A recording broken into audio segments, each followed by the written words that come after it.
আমরা হচ্ছে উচ্চ মাধ্যমিক চুক্তিভিত্তিক শিক্ষক। একজন পার্মানেন্ট টিচার যা যা করেন আমরা সবটাই করি। এই দীর্ঘ এত বছর কাজের পরে 15,218 টাকা বেতন। আমরা মাননীয় মুখ্যমন্ত্রী মহোদয়ের কাছে আমরা দাবি করেছি বেসিক পে স্কেল। কারণ গত সরকারের আমলে আন্দোলন করতে পারিনি, যতবার আন্দোলন করতে গেছি 11 বার জেল খাটতে হয়েছে। আমাদের বিকাশ ভবন থেকে মারতে মারতে নিচে নামিয়েছে, চ্যাংদোলা করে পুলিশের ভ্যানে তুলেছে। আমরা আশাবাদী মানবিক মুখ্যমন্ত্রী মহোদয় আমাদের যে দাবিটা করেছি সেটার বাস্তবায়ন উনি করার জন্য যা যা পদক্ষেপ উনি গ্রহণ করবেন। খুব আনন্দ হচ্ছে, ভীষণভাবে আশাবাদী সুদিন আসবে। কারণ মানবিক মুখ্যমন্ত্রী মহোদয় ওনার কাছে দাবি নিয়ে আসা যায় এবং উনি মানবিক দৃষ্টিভঙ্গিতেই দেখেন, তার প্রমাণ আজকে আমরা অভিযোগ দাবি নিয়ে আসছি। কারণ মানবিক মুখ্যমন্ত্রী মহোদয় ওনার কাছে দাবি নিয়ে আসা যায় এবং উনি মানবিক দৃষ্টিভঙ্গিতেই দেখেন, তার প্রমাণ আজকে আমরা উপর থেকে নিচে এসেছি। সেটা আমরা হচ্ছে উচ্চ মাধ্যমিক চুক্তিভিত্তিক শিক্ষক।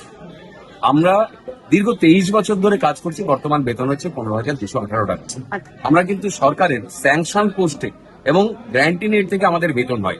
আমরা 60 বছর চাকরি করি, পূর্ণ সময় শিক্ষকের মতো সব ডিউটি পালন করি, MSc MCom BEd প্রত্যেকের যোগ্যতা।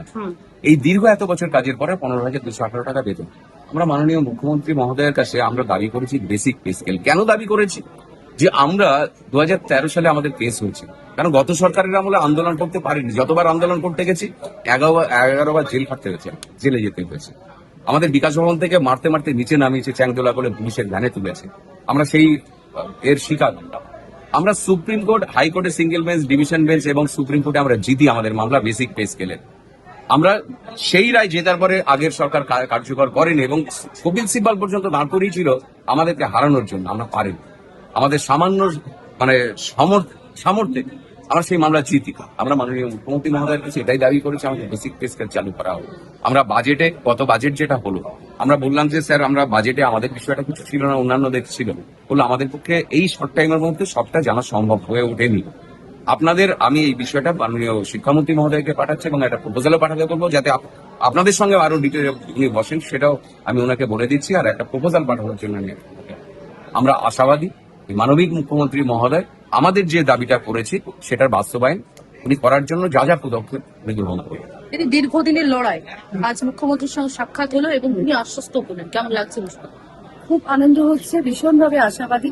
আমাদের এই 700 জন শিক্ষক যারা দীর্ঘদিন ধরে বিভিন্নভাবে ডিপ্রাইভ, তাদের সুদিন আসবে।